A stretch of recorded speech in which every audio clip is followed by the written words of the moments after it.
یعنی آپ کا ایک چھوٹی سی میں مثال دے دیتا ہوں کہ آپ کا 60% پلس میں ایک یوتھ ہے. آج وہ یوتھ جون سا ہے جب وہ پیچھے مڑ کر دیکھتا ہے تو اس کے ماں باپ کی نظریں ہیں بینائی کمزور ہو چکی ہے. وہ اس کو تعلیم دلاتے دلاتے اس کے قرضے اٹھاتے اٹھاتے مقروض ہو چکے ہیں اور وہ بے روزگار پھر رہے. پھر مہنگائی ہے, غربت ہے, بے روزگاری ہے. مجھے بتائیے کہ پچھلے 75 سال میں کیا مہنگائی میں, غربت میں, بے روزگاری میں اور اس یوتھ کے بارے میں کسی نے سوچا پچھلے گزشتہ چند سالوں سے؟ یعنی ظلم یہ ہوا اس ملک میں کہ امیر امیر تر ہو رہا ہے, غریب غریب تر ہو رہا ہے. اور اس کا پھر ایک جو ری ایکشن تھا ایک یوتھ کی طرف سے اسپیشلی میں کہتا ہوں ایک ریوولٹ آیا الیکشن والے دن. لیکن ہم لوگ سمجھنے کو تیار نہیں ہیں. ہم نے وہ ریت میں سر دبایا ہوا ہے اور ہم سمجھ رہے ہیں سب اچھا ہے. لیڈرشپ کے ارد گرد جو لوگ ہیں وہ سب اچھا کی راگنی الاپتے ہیں, اللہ اللہ خیر صلی اللہ. لیکن یہ سسٹم جو ہے یہ بڑا ایک روٹن سسٹم ہے, یہ پنجن سسٹم ہے, یہ فیل ہو چکا ہے سسٹم. یہ سسٹم جن لوگوں کے لیے یہ ملک ربیہ بیوی بنا تھا, غریب اور مڈل کلاس کے لیے, اس کو تو ڈیلیور کر نہیں پا رہا. ایک دوسرے کو ڈیلیور کر رہے ہیں بس. ٹھیک ہے, اللہ اللہ خیر صلی اللہ. تو کیسے چلے گا یہ مجھے بتائیے. بڑا آپ نے سر ایک بڑا خوبصورت جملہ کہا کرمانی صاحب. آپ نے کہا ایک دوسرے کو ڈیلیور کر رہے ہیں. بڑا بیوٹیفل کامنٹ ہے, مست ہے. You have nailed it. مطلب اس سے بہتر پاکستانی پولیٹیشینز پہ, رولنگ لیڈ پہ, ہماری اس پہ, ہماری اشرافیہ پہ, اس سے بہتر جملہ نہیں ہو سکتا تھا کہ they are delivering to each other. واہ سر جی. آپ نے ابھی ایک بات کی ہے 2-4 دفعہ کہ الیکشن متنازع ہونے کے حوالے سے کہ ڈفرینٹ سرکلز کے اپریہنشن. آپ کی اپنی نگاہ کیا کہتے ہیں؟ آپ کے والد صاحب تحریک پاکستان میں بہت بڑا ان کا رول رہا ہے, ایک بڑی آپ کی فیملی کا بہت بڑا ایک رول ہے پاکستان بنانے میں. آن ورلڈ آپ نے تاریخ دیکھی ہے, ہسٹری دیکھی ہے, بلنٹ آدمی ہے, صاف بات کرتے ہیں. اور آپ کی جو مجھے ٹی وی پہ کہنے دیں کہ آپ کے یہاں نا مطلب بلیک اینڈ وائٹ ہے, گرے ایریا نہیں ہے, آپ کو درمیان والے بندے نہیں ہیں کہ ادھر بھی ادھر بھی. آپ جو بات کرتے ہیں کسی کو پسند ہے یا ناپسند ہو, یہ اپنی جگہ پہ ہوگی. آپ کی اپنی کیا رائے ہے سر؟ یہ الیکشن ہوئے ہیں, یہ متنازع ہوئے ہیں, فیئر ہوئے ہیں, مڈل میں ہوئے ہیں, مطلب آپ کی میں ریڈنگ چاہتا ہوں سر, ایک فیئر انالیسس. مہربانی کلاسرا صاحب, آپ نے میرے فیملی کے بارے میں بات کی. ہم تو بڑے ادنا سے عاجز سے لوگ ہیں جی, مڈل کلاس کے لوگ ہیں. اور جہاں تک آپ نے الیکشنز کی بات کی ہے, میں اپنا ایک ذاتی آپ کو بتا دیتا ہوں سر کہ جس کلاسرا صاحب جس پولنگ سٹیشن پر میرا ووٹ تھا جی, میں جب وہاں ووٹ ڈالنے گیا تو وہاں جو میں نے حالات دیکھے کہ جو اس وقت ہمارے وہاں مسلم لیگ نون کا کینڈیڈیٹ نہیں تھا, وہاں ایک سیٹ ایڈجسٹمنٹ ہوئی تھی کینڈیڈیٹ کے ساتھ. لاہور کی بات کر رہے ہیں آپ؟ میں تو لاہور کی بات کر رہا ہوں جی. میں آپ کو ہلکا بتا دیتا ہوں, NA 128 کی بات کر رہا ہوں. یہ اون چودھری آپ صاحب, یقین مانیے یہ اون کہ وہ چودھری جو صاحب والا وہاں تھا امیدوار تھے پی ٹی آئی کے مخالف امیدوار, جی. میں پی ٹی آئی کی طرز سیاست کا قطعاً حامی نہیں, بالکل حامی نہیں. لیکن آپ نے ریئلٹی پوچھی, یقین کریں اس کے پولنگ کیمپس پر خاک اڑ رہی تھی. اچھا. اور اس کے بعد وہاں کچھ لوگ مجھے ملے, لیکن وہ میرے ہم خیال کم تھے. یعنی جو شہر کو ووٹ ڈالنے آئے تھے وہ ظاہر کم تھے لوگ, چونکہ ایک تو وہاں ہمارا امیدوار نہیں تھا اور ایم پی اے کا امیدوار تھا, تو وہاں ٹھیک ہے لوگوں نے اس کو ووٹ ڈالا مسلم لیگ والوں نے. لیکن جو ٹرینڈ میں نے دیکھا وہاں نظر آ رہا تھا مجھے, باڈی جیسچر, باڈی لینگویج سے مجھے لوگوں کی نظر آ رہا تھا, جس نگاہوں سے لوگ مجھے دیکھ رہے تھے وہ نگاہیں مجھے نظر آ رہی تھی. اور وہاں سے مجھے نتیجہ اخذ ہو رہا تھا کہ یہ کام کچھ خراب ہو رہا ہے. اب یہ ہے کہ جو ہو گیا سو ہو گیا. اب کیا ہم نے اس سے سبق لینا ہے کہ یا ہم نے جو ریئلٹیز ہیں سر آپ نے ووٹ ڈالا شیر کی وہاں پہ, کیونکہ شیر کا نشان نہیں تھا, لہٰذا آپ نے جہاں پہ سیٹ ایڈجسٹمنٹ ہوئی تھی ان کو ووٹ ڈالا یا نہیں ڈالا؟ آل دو اٹ میں بھی پرسنل, اگر آپ نہ جواب بھی دینا چاہیں آپ کی چوائس ہے. جسٹ ایم کیورس, کیونکہ آپ جس طرح بتا رہے ہیں خوش نہیں تھے کہ وہاں پہ سیٹ ایڈجسٹمنٹ تھی, یو آر ناٹ ہیپی. میں نے بالکل ووٹ نہیں ڈالا جی. جو نیشنل اسمبلی کا وہاں امیدوار تھا سیٹ ایڈجسٹمنٹ والا, میں نے بالکل اس کو ووٹ نہیں ڈالا. ہاں میں نے نیچے جو ایم پی اے تھا مسلم لیگ نون کا, شیر جس کا انتخابی نشان تھا, اس کو میں نے ووٹ ڈالا. سر اس سے پہلے آپ کیوں کا جواب دیں سر, وہ بالکل ہے تو بڑی آپ نے اہم بات کی ہے, بڑی بات کی ہے. میرا خیال اسی حلقے میں نواز شریف صاحب کا بھی ووٹ ہے. انہوں نے تو جا کے اس سیٹ ایڈجسٹمنٹ پہ انہوں نے اس کینڈیڈیٹ کو ڈالا بیکاز ان کا خیال تھا کہ ہماری ایک براڈر انڈرسٹینڈنگ ہے تو وی ہیو ٹو فلفل دا جو ہماری کمٹمنٹ ہے. تو میاں صاحب نے تو ووٹ ڈالا ان امیدوار کو. میرا خیال ہے ان چودھری صاحب کی ہم بات کر رہے ہیں, آپ کہہ رہے ہیں آپ نے نہیں ڈالا, تو کوئی ڈو یو تھنک کہ میاں صاحب نے غلط کیا اور آپ نے ٹھیک کیا, یا آپ نے غلط کیا انہوں نے ٹھیک کیا سر؟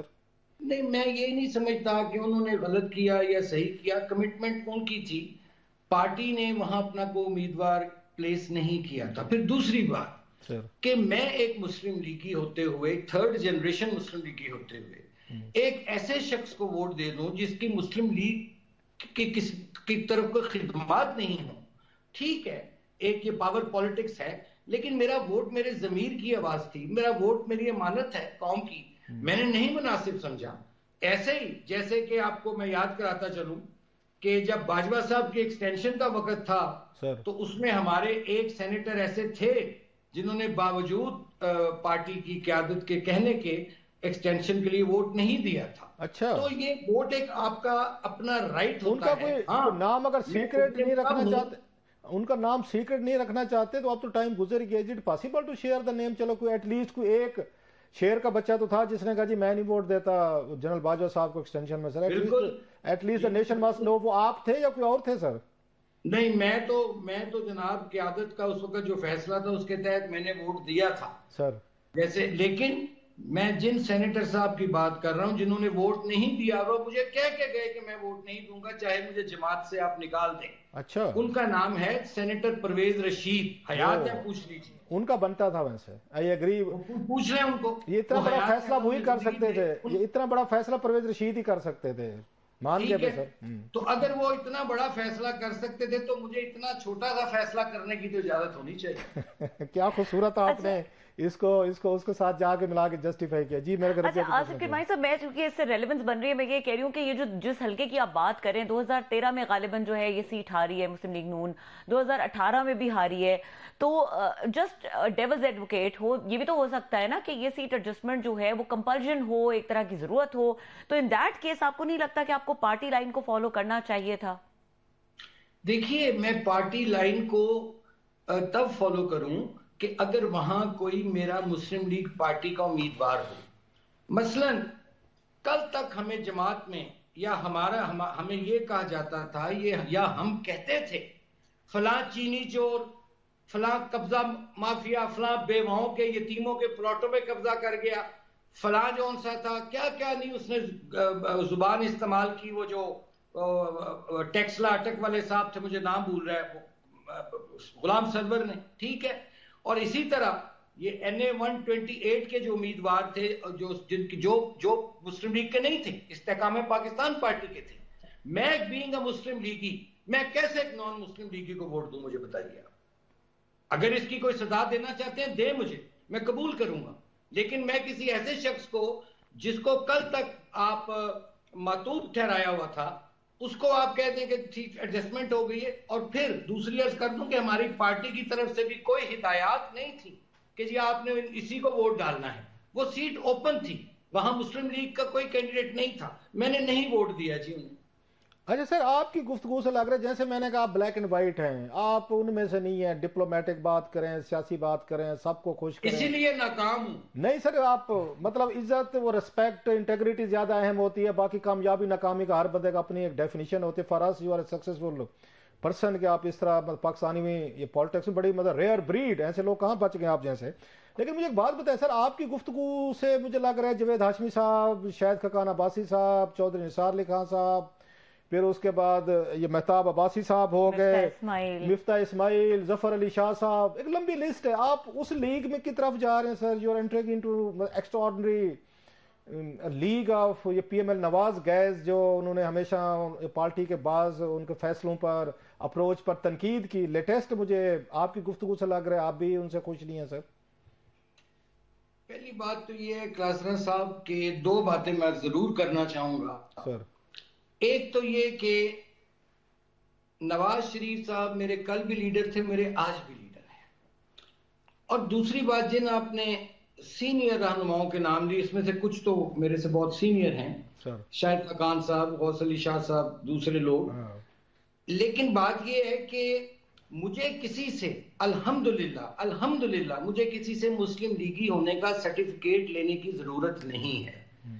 ہاں میں مسلم لیگ کا سرٹیفکیٹ دے سکتا ہوں کہ کون مسلم لیگی اور کون مسلم لیگی نہیں. آپ کے والد صاحب تحریک پاکستان کے انہوں نے رول پلے گا. یہ باقی تو بعد میں مسلم لیگ میں 80s میں شامل ہوا جن کے نام میں نے لیے ہیں. یہ تو 1980 کی ہیں. آپ کے والد صاحب تو میرے جی میرے یہاں میرے خون میں مسلم لیگ اور میرے اگر چھاتی پہ اگر کوئی غور سے پڑھے تو وہاں سن 1936 لکھا ہوا ہے. مسجد شہید گنج ایک تحریک جس میں میرے والد اسٹوڈنٹ تھے اس وقت, تو انہوں نے حصہ لیا تھا اس میں مسجد شہید گنج تحریک میں, جس میں مولانا ظفر علی خان جب قید ہو گئے پھر قائد اعظم نے ان کی رہائی کرا کے تو پھر لاہور میں جو پہلی تقریر کی قائد اعظم نے انگریزی میں, اس وقت میرے والد وہاں موجود تھے اور وہ اس کے بعد پھر انہوں نے قائد اعظم کے ہاتھ پر سیاسی بیعت کی ایز اے اسٹوڈنٹ لیڈر اور بانی اراکین میں تھے مسلم اسٹوڈنٹ فیڈریشن کے. مجھے تو نہیں ضرورت کسی سے سرٹیفکیٹ لینے کی. مسلم لیگ تو میری کی آغوش میں پلا بڑا ہوں, اور اگر میں دیکھتا ہوں کہ اس جماعت کو نقصان پہنچ رہا ہے تو اگر میں بولتا ہوں اور اگر میرا بولنا کسی کو برا لگتا ہے تو میں کیا کر سکتا ہوں. ویسے کسی نے کہا ہے آپ کو پارٹی کے اندر سے کہ آپ کا بولنا اچھا نہیں لگ رہا, کسی نے کنوے کیا ہے آپ کو کوئی میسیجز وغیرہ؟ نہیں, مجھے ابھی تک تو سچی بات ہے کنوے نہیں کیا, چونکہ اگر کوئی کر سکتا ہے مجھے کنوے تو نواز شریف صاحب ہیں, وہ بات کر سکتے ہیں, شہباز شریف صاحب کر سکتے ہیں, باقی اس کے علاوہ کوئی کرتا ہے بات تو کرتا رہے, مجھے اس کی پرواہ بھی نہیں بالکل. یہ کیا ہوا میاں نواز شریف صاحب کا ہم سن رہے تھے کہ وہ آ رہے ہیں, وزیر اعظم کی بات ہو گئی, ساری چیزیں ٹھیک ہو گئی, دین واٹ وینٹ رانگ؟ آپ کے پاس تو ضرور کوئی اندر کی کوئی چیز ہوگی, خبر ہوگی کہ اچانک کیا ہوا کہ فیصلے بدلنے پڑ گئے ان کو, میاں صاحب کو. سر کلاسرا صاحب دراصل عرض یہ ہے کہ لمبی کہانی ہے سر.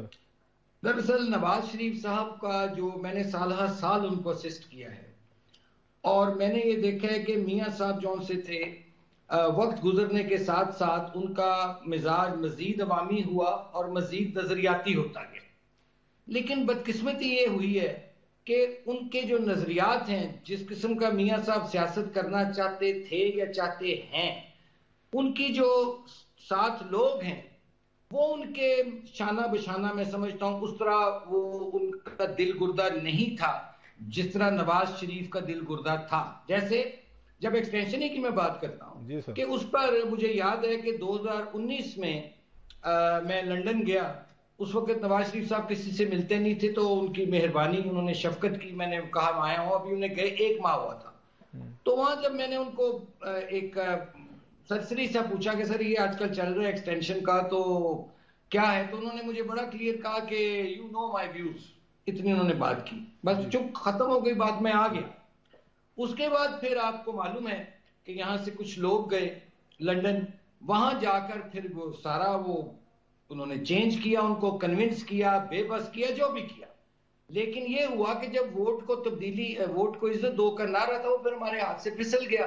اور اس کے بعد یہ دیکھیے کہ عمران خان صاحب کا پاپولیرٹی گراف کدھر تھا. پھر میں نے میاں صاحب کی خدمت میں عرض کیا جب یہ پی ڈی ایم کی گورنمنٹ بن رہی تھی, میں نے انہیں عرض کیا, سر وہ لندن میں تھے, میں نے کہا سر جلدی سے الیکشن کرا کے جان چھڑا لیں, یہ لیجسلیشن کرا رہے ہیں الیکٹورل ریفارمز کی. تو میاں صاحب نے کہا میں تو خود چاہتا ہوں جلدی الیکشن کرانا.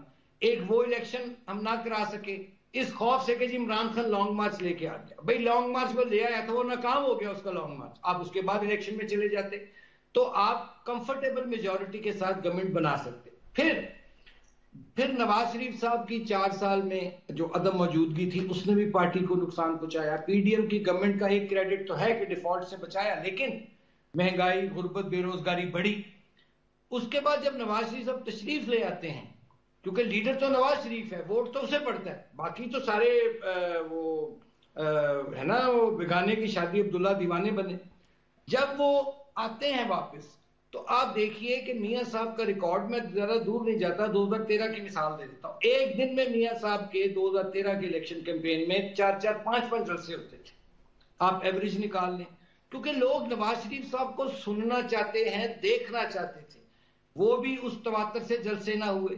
پھر منشور آپ کا لیٹ آیا, اس منشور کے لیٹ آنے کا بھی نقصان ہوتا ہے. ظاہر ہے کچھ لوگ ہوتے ہیں جو سینئر لوگ ہوتے ہیں, جو لوگ گرم سرد اس دنیا کا دیکھ چکے ہوتے ہیں, وہ منشور پڑھ کے بھی مائنڈ میک اپ کرتے ہیں, ایبزارب کرتے ہیں, وہ بھی ٹائم نکل گیا. سو یہ ساری چیزوں نے ایک میں سمجھتا ہوں ملٹیپل فیکٹرز, جس کی وجہ سے جو توقعات تھیں ہماری, کیونکہ دیکھیں نا نعرہ تو ہمارا تھا پاکستان کو نواز دو, لیکن اور لوگوں نے ووٹ بھی دیا, جتنا بھی دیا, زیادہ دیا کم زیادہ دیا, لیکن وہ نواز شریف صاحب کو دیا. لیکن جو آگے رزلٹ آیا ہے اس میں سمجھتا ہوں کہ بڑے افسوس سے مجھے کہنا پڑتا ہے کہ وہ مسلم لیگ, وہ نواز شریف جو تمام چاروں صوبوں میں جس کی حکومتیں بنتی رہی ہیں ماضی میں, جو 2/3 میجورٹیز لے کے آتا رہا, وفاق میں بھی حکومتیں بناتا رہا, آج وہ مسلم لیگ سکڑ کر صوبے پہ آ گئی ہے. اور یہی applies to Peoples Party also. تو یہ لمحہ فکریہ ہے سر. ایک بریک لینی کا وقت ہے, ایک سر بریک لینی, ہمارے ساتھ رہیے گا سر. بہت سارے ابھی مزید سوالات اور گفتگو کرنی ہے. آج آپ ہمارے ہتھے لگ گئے ہیں, چڑھ گئے ہیں, تو آپ کو جانے نہیں دیں گے سر. چھوٹی سی بریک کے بعد میرا خیال ہے ربیہ نے بریک لینے گفتگو کرنے کے موڈ میں بھی ہیں, تو ڈسکشن کو یہیں سے کنٹینیو کریں گے. بریک کے بعد ہمارے ساتھ رہیے.